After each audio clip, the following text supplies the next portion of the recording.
You are listening to Middle East Monitor Conversations, bringing you lively discussions with prominent voices from the region and beyond, as we delve deeper into issues shaping the Middle East and North Africa, from politics, the culture, and the arts. Hello and welcome to a conversation with the Middle East Monitor. My name is Nassim Ahmed and I will be your host today. We are discussing state-sponsored persecution of Muslims in France and the global rise of Islamophobia and how to combat this menace. We're joined by Rayan Freschi, author of a new report by Cage on the persecution of Muslims in France. Rayan is a French legal jurist, researcher for the non-governmental human rights organization, which deals with the legal attack and persecution of Muslims around the world. Welcome to the show, Ryan, and thank you for joining us. Thank you so much. Thank you so much for inviting me. You're welcome, yeah. Today's discussion really is, I would say, quite pertinent because yesterday the United Nations declared 15th of March as a day for combating Islamophobia. And also, it also marks the third anniversary of the Christchurch terror attack in New Zealand, which killed 51 worshippers in mosques. So the resolution was introduced by, I think, Pakistan and the OIC. What are your thoughts on that, on a day to, because you've been following Islamophobia around the world quite, for extensive length of time, you've been writing and commenting on it, following it in detail. What are your thoughts on declaring a day specifically to combat Islamophobia? It's an excellent question. Thank you so much.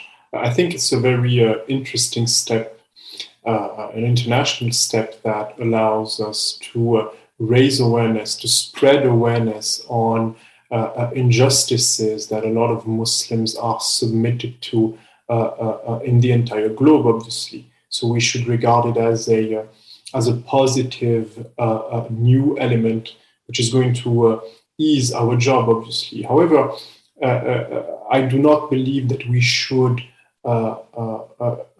place all our hopes in the idea that such a platform could completely solve each and every difficulties, each and every injustices that Muslims are facing right now. It's a positive step, obviously, but we should not. Sometimes there's this idea, and it's still very much prevalent, that some international platforms like the UN, but others as well, are the place, the exclusive place where solutions to our problems could arise. I'm not sure this is the case, and even though it's a positive step, it's something that we as Cage actually used yesterday in order to raise awareness on, as you mentioned, the persecution that French Muslims are facing in the current day and age. It's obviously not the definitive solution to our problems. It's a positive step, obviously. We should use it accordingly, but it's not the ultimate solution. Yes, and in your report, of course, also comes on the back of another huge report by Dr. Farid Hafiz on Islamophobia in Europe, across Europe, not just France. And I actually interviewed him and we had a conversation about his report. And we spoke about putting Emmanuel Macron on the front page of that, I think, 1,000-page report. And it kind of startled me in the sense that, we're speaking about Islamophobia, which generally people tend to associate with the far right, an extremist.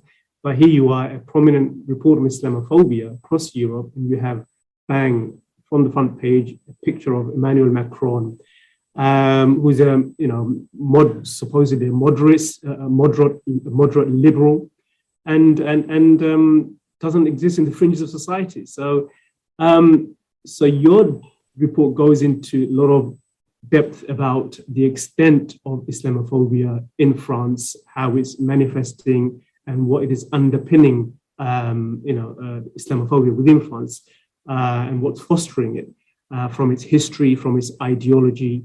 And I want you to break that down for us by describing the ideological underpinnings of the French Republic, which fosters and generates a unique and special kind of Islamophobia, and also its colonial history, which is also fostering and generating Islamophobia. Sure. Thank you so much, Afi. First of all, I totally support the idea of putting the face of Macron on the front cover of such a report. It was a very good move from them. I totally support that.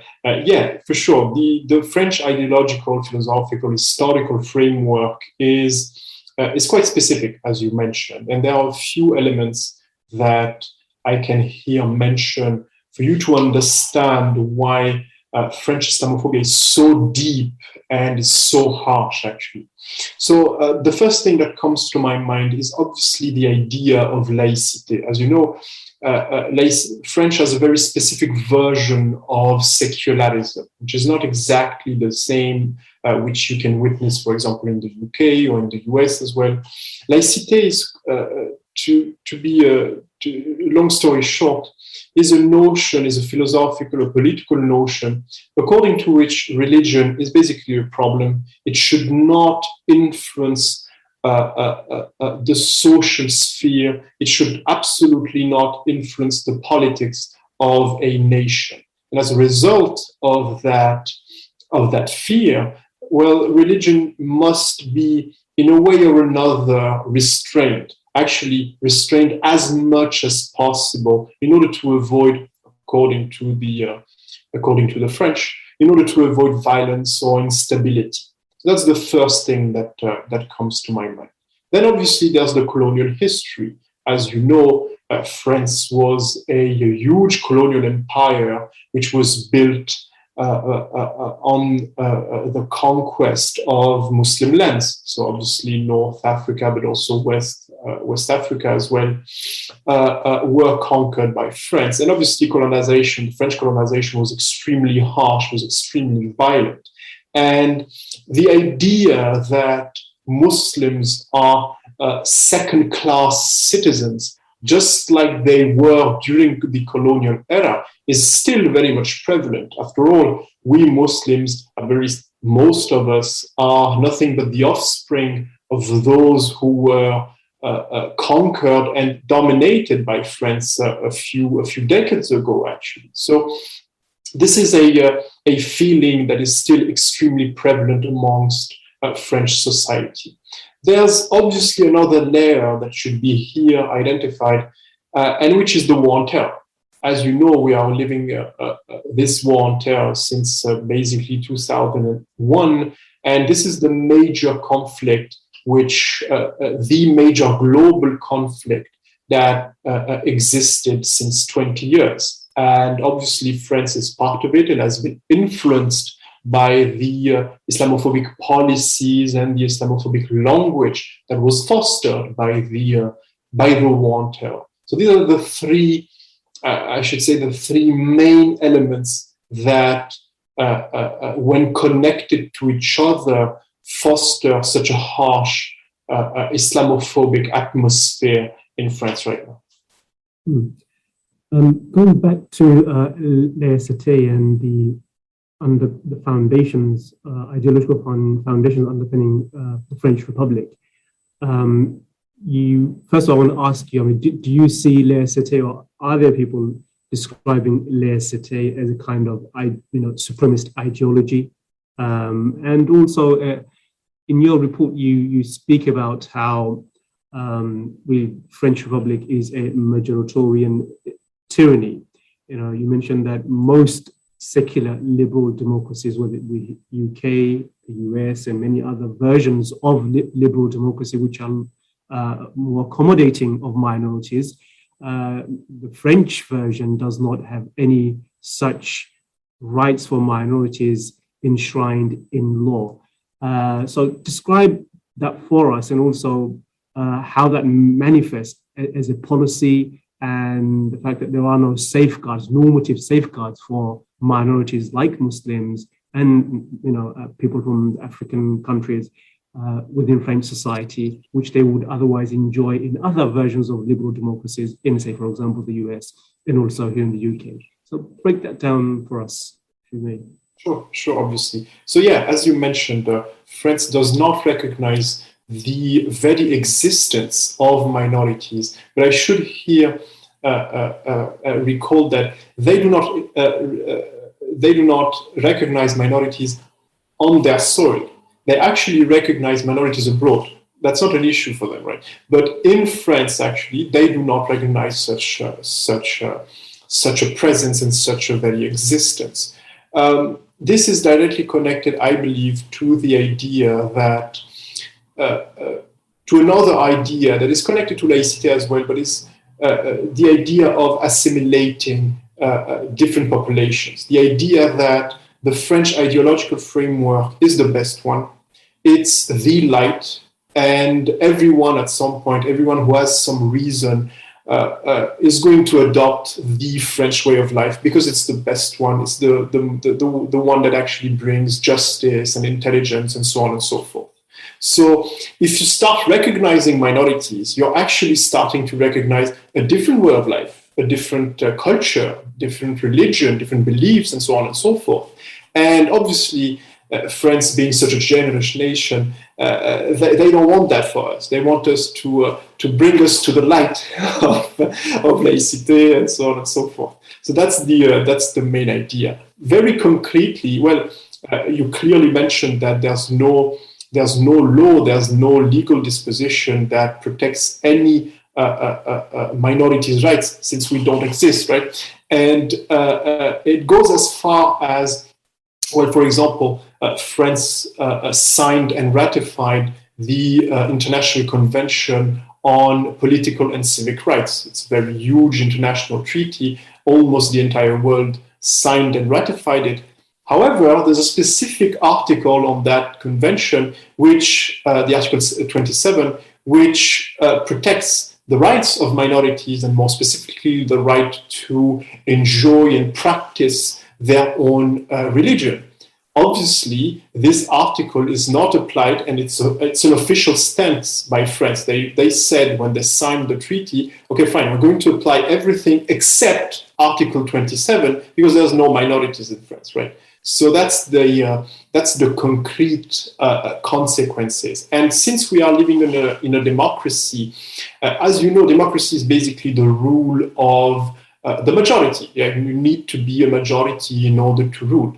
And the political phenomenon, the danger that could spread in a democracy is the tyranny of the majority. The idea that maybe at some point, under certain circumstances, a majority could rule in a very harsh way against a specific minority.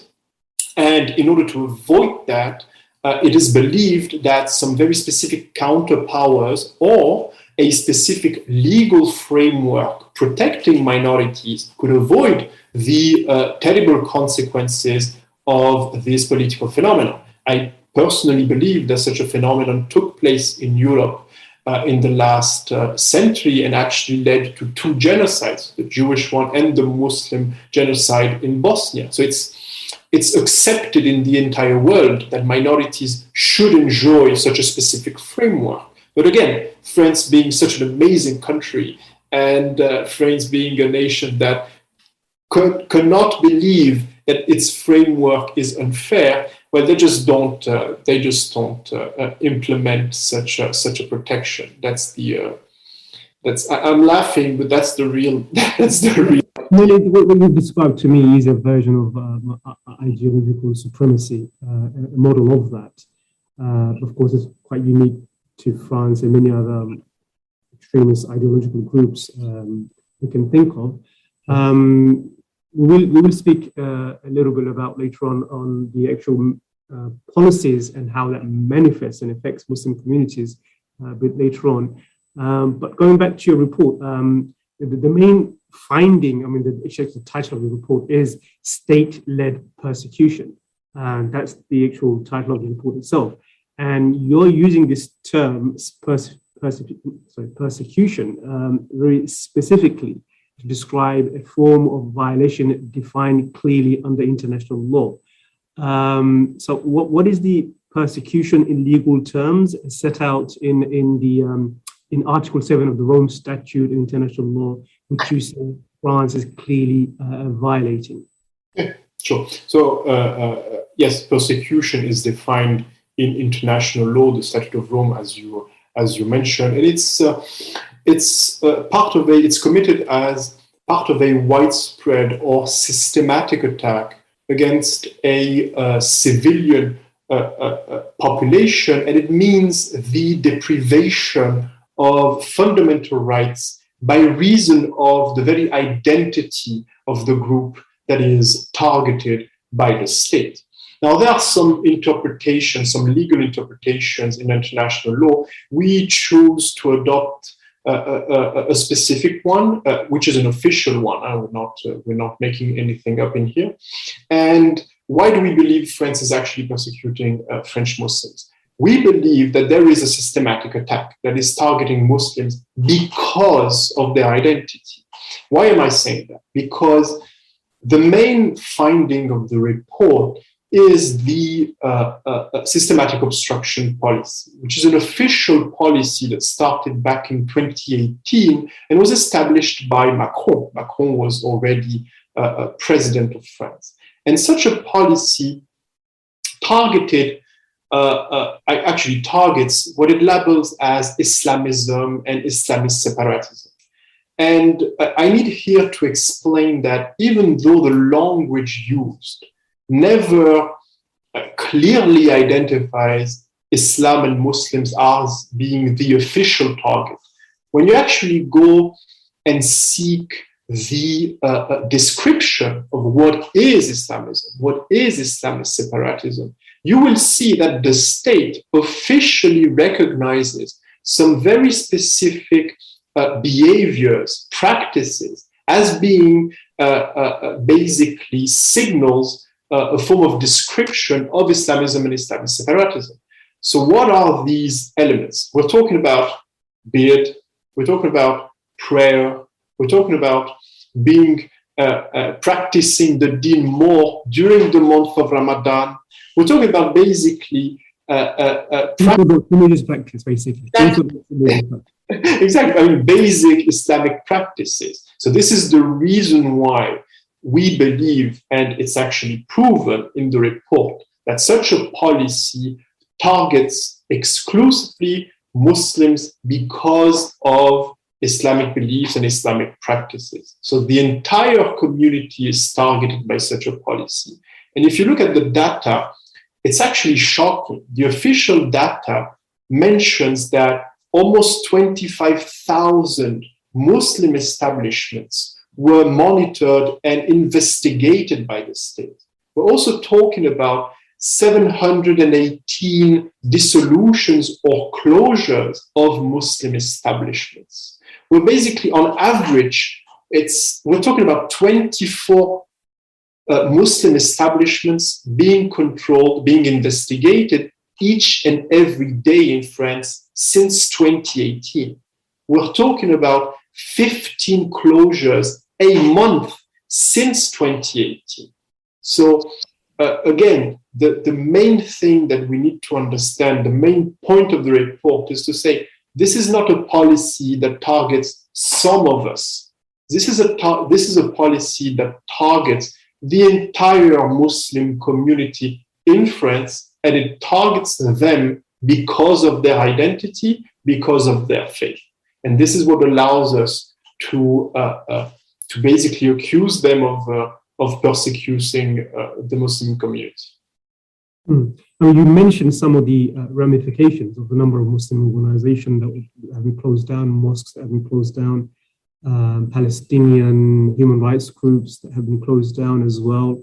I came across one figure in your report, which is something which says that £51 worth of Muslim assets have been seized in recent years, which is 46 51 million? 46 million euros. Something, along that line. It goes back to, a lot of what you're describing is what many Muslims have been saying for decades during the war on terror, where discussions about Muslims, when used terms like Islamist separatism, Macron himself conflates Islam with Islamism. And that's been happening throughout, the last 2 decades. And Macron himself was criticized by, newspapers, New York Times, when he made that speech and he spoke about Islamist separatism, but what he meant was Islamic separatism, and conflating the two. And I think, in your estimation, the way you're looking at it, I mean, France has been the worst perpetrator of attacking Orthodox Muslim belief more than any other country. How has that manifested in terms of you, for example, or other Muslims who are French citizens in their practice of Islam? How does it affect you in your daily life? We know famously, of course, the hijab is banned. What other ways does it physically manifest itself in the daily lives of yourself and other Muslims in France, where in the name of fighting political Islam, Islamist separatism, you're actually targeting average Muslims, pious Muslims, who are simply practicing their faith? Of course. Well, I think that the main consequence in the Muslim community is first and foremost psychological, and it's fear. And the title of the report is actually a quote from the French Minister of the Interior, who stated a few months ago, "We are starting to spread terror." Terror. This is the main idea, the main objective of their policies, is to make sure that, okay, fine, you're Muslim, you may have a specific form of belief, okay, but if you want to practice it, well, you better be ready, because we're going to do anything that is in our power in order to prevent you from doing such a thing. So the consequence is first and foremost psychological. A lot of them, brothers and sisters, are really struggling psychologically. And it's understandable, because we're talking about, obviously, an official Islamophobic policy, but we could talk about the overall Islamophobic atmosphere, even though, let's say, you're not directly targeted by such a policy. France is still, from a purely cultural standpoint, a nation that is very Islamophobic. So if you wear hijab, for example, you're going to have a lot of difficulties in finding a job. You're basically facing social death because of your deen, because of your practice of the deen. So overall, it's a situation where it looks like each and every doors are being closed, right? You can't do anything. Each and every move you make is a mistake. You shouldn't do anything. At the very least, you shouldn't do anything that is connected to your faith. And it creates a psychological atmosphere that is really dark, extremely dark. And this is the main thing that comes to my mind. Then obviously, from a purely material standpoint, well, that means that it's very difficult to voice your dissent as a Muslim, because as an organization or as an activist, you could face some kind of backlash from the state directly. We're talking about dissolution of organizations, but we could also talk about some activists. I have actually one activist in mind that is currently detained in France without charge or trial since 2020. So these are realities, things that are currently happening in France. And it creates an atmosphere that I must say is very dark, very dark. What surprised me slightly, well, I think a week or 2 weeks ago, a prominent Western newspaper, I won't mention which one, actually wrote about the silent flight of French Muslims, basically saying French Muslims are leaving the country, they're citizens of France, leaving the country.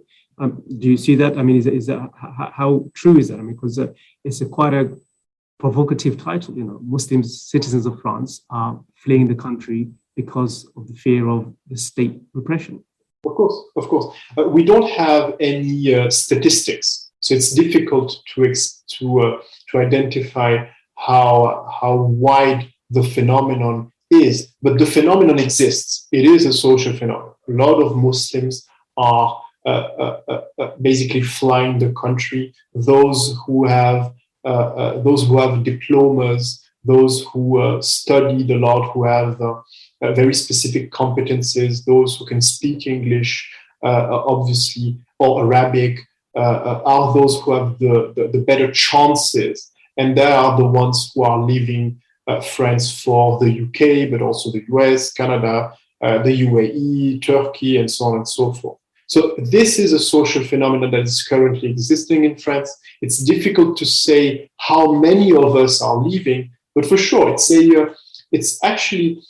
only natural that some of us leave, and it's a question that each and every one of us right now is asking himself. I mean, at some point, there's a thing that is interesting when you live in times of crisis. You are forced to ask yourself very deep questions at some point. And as Muslims, obviously, we know that the main objective of our life is to worship Allah Azza wa Jal. So if that's the main objective, the second question that comes to our mind is, can we do that in here? And if the answer is no, or if the answer is yes, but it's going to be extremely difficult, and it's not even guaranteed that your children will be able to practice the deen freely in the future, then what are we doing here? France is not the earth. And that's only natural that we are asking ourselves the question. And again, the fact that each and every one of us is asking himself the question is a direct proof of how bad the situation is in France right now. And it's a reason why we should treat such a subject as an emergency, actually. And we are here, of course, talking about just the average Muslim practicing their faith. Just as you have, Jewish Orthodox people practicing their faith, but in the case of Muslims, they're seen as a security threat, which is why, as one prominent newspaper mentioned, there is a flight of Muslims from the country. But I want to go back to your report and ask about what's the next step in terms of its finding, because the report's frame of reference is international law. The UN has, as I said, declared 15th of March as a day of combating Islamophobia. We've spoke about that. What's the next stage? What have you done in terms of pushing this to international forums like the UN and various other multilateral organizations? Has there been any advance in that side?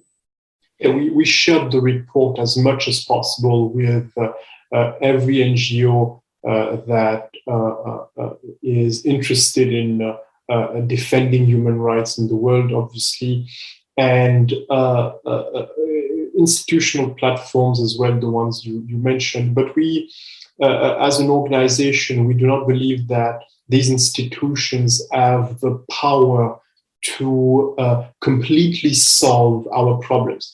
We're going to use them when we can, obviously, but to us, the main thing is to create more connections between us, French Muslims in here, and the wider Ummah and the international community. Because one of the things that is quite frustrating is that France still enjoys a pretty positive reputation from a purely international standpoint. And this is not justified. They are committing something that is, they're leading a persecution, an Islamophobia persecution. And to us, the main point, the main objective is to make sure that everyone knows it and that the international community and, inshallah, the Muslim community, internationally speaking, will apply some kind of pressure against France. This is the main idea of such a report, and we believe that the solution can come from us directly without necessarily exclusively relying upon international organizations or the UN or the EU and so on and so forth. When we can use them, we will. But the main point is to make sure that everyone understands, knows what's happening in here, and takes firm steps in order to oppose such an oppression. When you can work with them, of course you will. I think what you're describing, the phenomenon you're describing, is global, and the way you've answered that question is really a recognition, awareness of the fact that what we're facing is a global issue. It's not a French issue, which even the UN alone can solve. We saw that manifest, the other day in India, where a secular court banned the wearing of hijab and saying hijab is not part of Islam. So we are in a situation where a secular country, a state, decides what is Islam, what is not Islam. And of course, we've heard so much about the persecution of Muslims in France and also in China, where the same kind of rhetoric is advanced and used to justify, massive crackdowns. So that's the kind of framework you're looking at. That this is not a single issue; it's a global issue, and we need to work with global organizations. But you do have a lot of recommendations. You have a list of recommendations in combating Islamophobia, not just in France, but the global dimension, which I mentioned. What are some of the recommendations in your report? Well, there are some organizations, some recommendations. Obviously, for the French state, we are asking for the complete stop and the complete the stop of the systematic obstruction. Obviously, we're also asking for the complete removal of an Islamophobic legal framework. You mentioned the fact that in India, a court ruled and explained that hijab should be banned from public schools. That's actually the case in France since 2004. So it's something that is very well established in France, very well grounded. So the wider legal framework that restrains our ability to practice our deen is obviously something that should be completely, that should not exist anymore, obviously. And for the wider community, obviously, it's required here to put some kind of pressure, some kind of diplomatic pressure, some kind of political pressure against the French state. It cannot still enjoy such a positive reputation, especially regarding human rights, when it's one of the nations that have one of the baddest records regarding human rights. We're talking about the persecution in France domestically, but we obviously could talk about the wars in which France is actually engaged in. I can talk about Mali. We can also talk about the support of dictators in the Middle East, in the Muslim world. Al-Sisi, obviously, Al-Sisi was rewarded by Macron with the Légion d'honneur, which is an official state recognition. We could talk about a lot of different issues as well, but yeah, the main thing is that we must make sure that when you think about Islamophobia, a few nations must come to your mind. Obviously China, obviously India, obviously Burma, and obviously France. There are others, obviously. It's not a limitative list, it's not exhaustive, but France is a major Islamophobic country. And the main danger that we're also highlighting in the report, and it's part of our recommendation, is that France is actually actively trying to share its policies with its European neighbors. And this is the next step that cannot happen. We must make sure that the systematic obstruction, we must make sure that the Islamophobic persecution that is right now limited in the West, obviously, to the French borders, does not spread and does not spread to other nations. That's the fear that we have. Yeah, I think that's an important point, not to spill over the French persecution of Muslims in other countries. Rayan, and we have come to the end of our time. I want to thank you for joining us, and I want to end on where we began, really, to just remember that this is the 3rd anniversary of the brutal terror attack in Christchurch, New Zealand. Our thoughts and prayer are with the 51 Muslim worshippers that were killed, as we pray for their families and those that were killed. Let us remind ourselves of the lethal consequences of Islamophobia and use this moment to call upon everyone to do all they can to prevent anti-Muslim hatred, because the end result of that, of what we're speaking about today, why the UN has declared 15 March as a day to combat Islamophobia, the end result is what we saw in Christchurch, New Zealand, heinous terror attack. I want to thank you once again, Rayan, and also those at home for tuning in. And hopefully we will see you again next week. Have a good night. Take care. Bye-bye. This was Middle East Monitor Conversations, brought to you by the Middle East Monitor in London.